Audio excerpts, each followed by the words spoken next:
Today we're taking on Spicy Beer Round 4. This is a Homebrew edition. I have 3 different beers here. I'm here with my good friend Justin Loneker. He actually provided this Nacho Bait Habanero Blonde Ale for us. So I'm gonna kind of break down exactly what we're gonna be drinking, and we're gonna get into it. So we have Nacho Bait Habanero Blonde from Country Boy Brewing. I think they're out of Lexington, Kentucky. We have Billy's Chilies from Twisted Pine Brewing in Boulder, Colorado. I actually did the Ghostface Killer from them on my last spicy beer video, and that one really beat us up.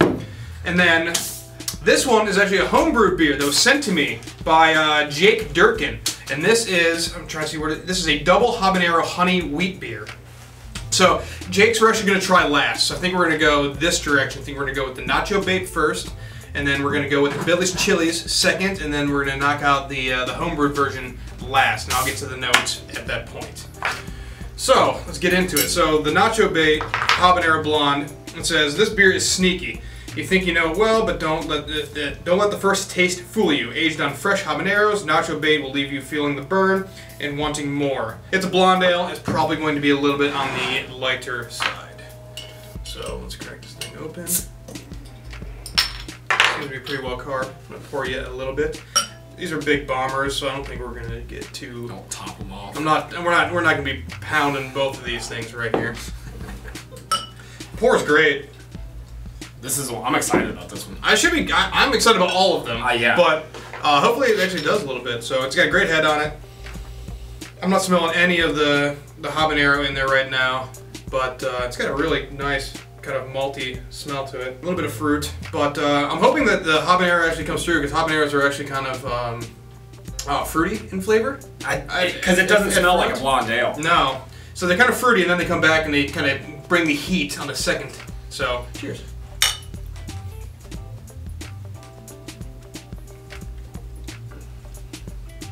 Yeah, you can taste that. I can definitely taste the habanero like immediately in this. Yeah.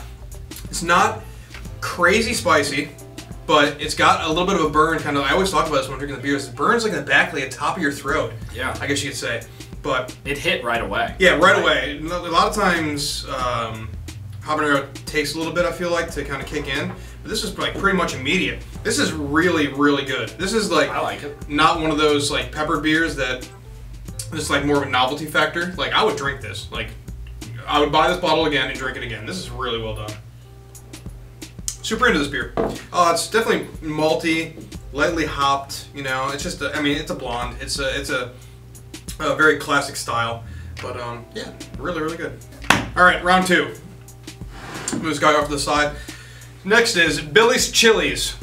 It is 5 varieties of fresh cut chili peppers. Take this unfiltered American wheat ale to the next level. Light-bodied and refreshing with a pronounced aroma that makes fire breathers beam. Billy's is perilous in the realm of chili beers. More flavor than heat, depending on your tolerance, but definitely delivers a kick. So again, I think that the Ghostface Killer is going to be a little bit spicier. But it's 5.2%. They're calling it an American wheat ale, so we're doing 2 wheat ales on this actually. And it's brewed with Anaheim peppers, Fresno peppers, jalapenos, serranos, and habanero. So this is Twisted Pine Brewery out of Boulder, Colorado. Never heard of this. Anaheim or Fresno. They're lighter. Are they? Yeah, they're on the lighter side. This pour is super light. Yeah, it is. It's probably, if it's anything like the last beer I had from this brewery, it's gonna like be gnarly in the aroma, like the smell. It's gonna smell like peppers. So let's see. It smells like all pepper. I made fajitas last night, and that's exactly what it smells. It smells like fresh jalapeno, honestly. Yeah. It smells exactly like a jalapeno, like a fresh cut jalapeno. All right, cheers. I'm pretty excited about this one too.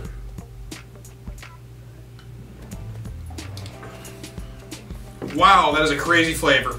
Yeah, it is. That one bites right away too. Yes, but not as. Oh, the spice is coming. Yeah, there it is. There, it comes in the back. It's always does. This tastes exactly like jalapeno. It's like a jalapeno beer. Like, I'm not getting a lot of like the wheat flavors that I normally get in wheat beers. This is like jalapeno overtakes it. Yeah, it's straight jalapeno, which I'm fine with.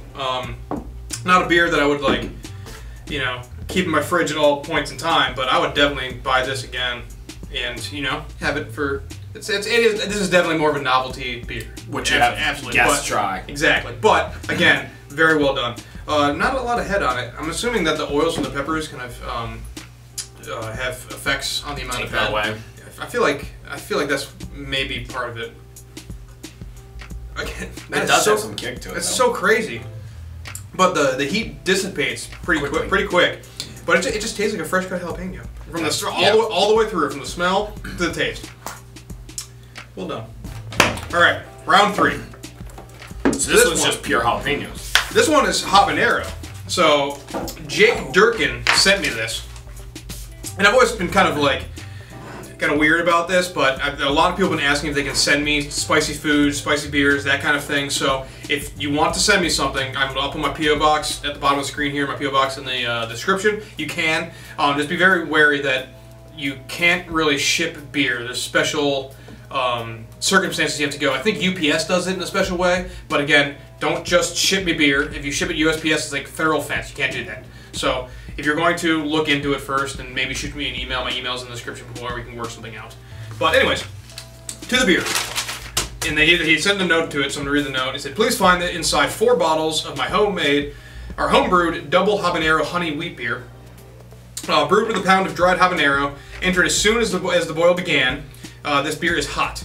With the smooth taste of honey wheat, you will not know how much heat you will get until it is too late.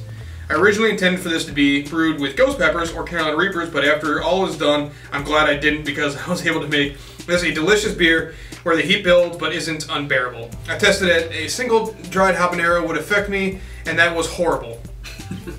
Yet this beer goes down easy while the spice builds. It isn't overpowering. Hope you enjoy, and thank you and the rest of the Revive team for convincing me to skate and film.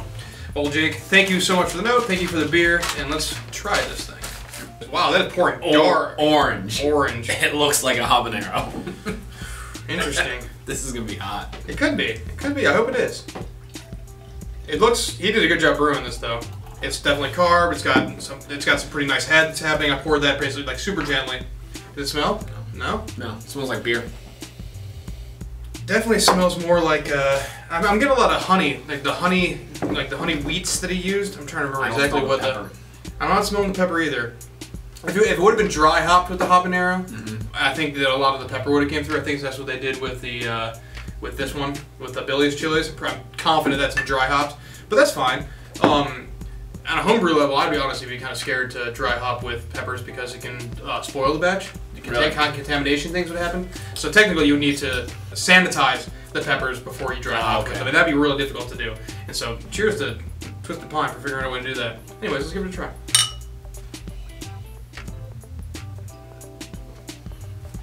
Little bit of heat. Little bit. It's coming. It's definitely coming in the back of the throat. A little bit.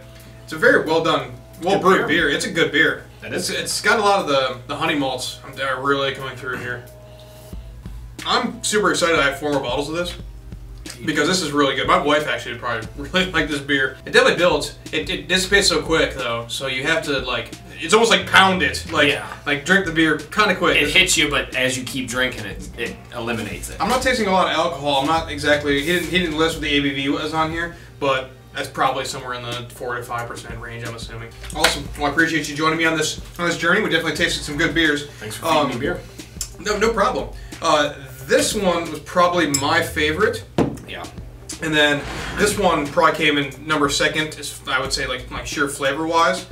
This is always, I need to continue to try to see what beers these guys are doing because they were making the craziest spiced beers. This one probably brought the spice the most by far. Oh, that one, yeah.